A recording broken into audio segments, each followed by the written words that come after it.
Hey guys! So this is Gina here. Again, I'm a speech therapist, and I just wanted to talk to you guys about having your child respond to their name. Around 9 to 12 months, your little one should be able to respond to their name. If they haven't yet, that's okay. There are so many things that we can do. So there are different sounds, different things that we can do using our hands and motion. I'm going to show you guys some examples. But the big thing is when you say your child's name, if they're not responding, I recommend you use your hands. So Declan's here today so he can demonstrate with us some. So let me show you. He's kind of looking over at computers and cameras, so I'm going to snap my fingers because he's pretty responsive to that. And you have to stay pretty close to him. I'd say no more than 3 feet. Declan! Declan! Declan! Declan! So what I did there was I snapped my fingers, I looked at him. I snapped my fingers, I looked at him. I snapped my fingers and I looked at him. As soon as he made eye contact, I said his name over and over again and gave him a kiss. So what did I actually do there?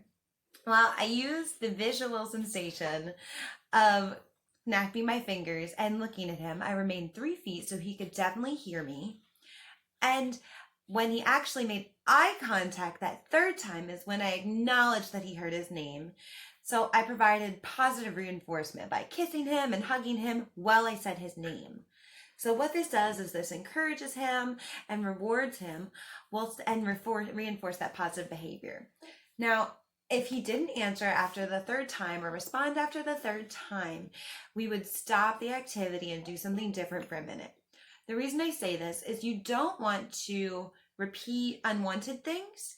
So in a sense, kind of teach him to ignore you. That's definitely not what we're looking to do.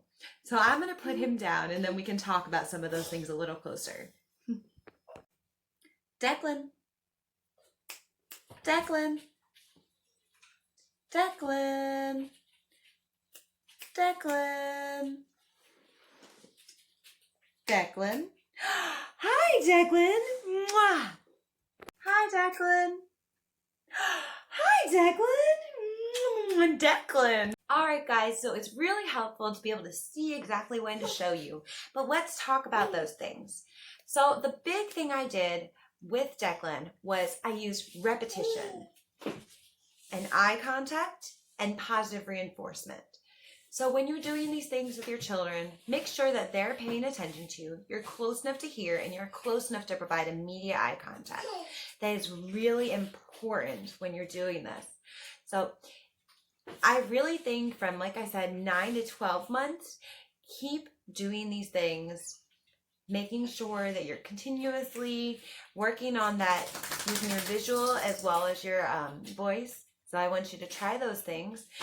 The biggest thing I'm really a fan of is providing just touch and physical love, kisses, hugs, or maybe a wave if it's a student. So those are the big things I do. If those don't work, you can move on to something more tangible, kind of like an actual reward for a child. But if you do use this method, use something that they can take away quickly. For example, I would say maybe use a goldfish. So if he looks at me, I would give him a goldfish. It's something he can eat really fast. It's not something he's going to hold on to for a while, and then we can continue to practice that.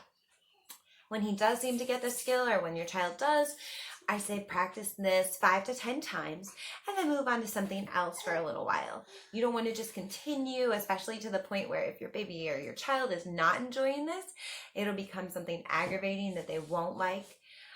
Other things you can really work with are just those kind of trigger noises. So if you're saying your child isn't able to pay attention, that is okay if they're not responding. But you know there's things they do really listen to. For my son, he loves bath. So if he hears the water running, he'll actually make his way to the tub. Some kids like special cookies. So when you pop that jar on the cookie, what I want you to do is make that noise and then wait for your child to be within that 3 to 5 feet maybe, say their name, make eye contact, and then provide the positive reinforcement. And then you can give them their bath or their cookie, whatever they prefer. So that's a great way to still use tangible items, but also physical reinforcement. Because later you can fade out those tangible things because you're not always going to give them a cookie or a cracker every time you say their name and they look. So let me know if you have questions. I am happy to help. Also, I will do another video for you guys about when maybe to talk to your pediatrician or your doctor, when maybe it's more of a sign of concern. But until that 12-month mark, I really wouldn't be too concerned. Just keep practicing with your child and providing positive reinforcement. Thanks, guys. Don't forget to subscribe.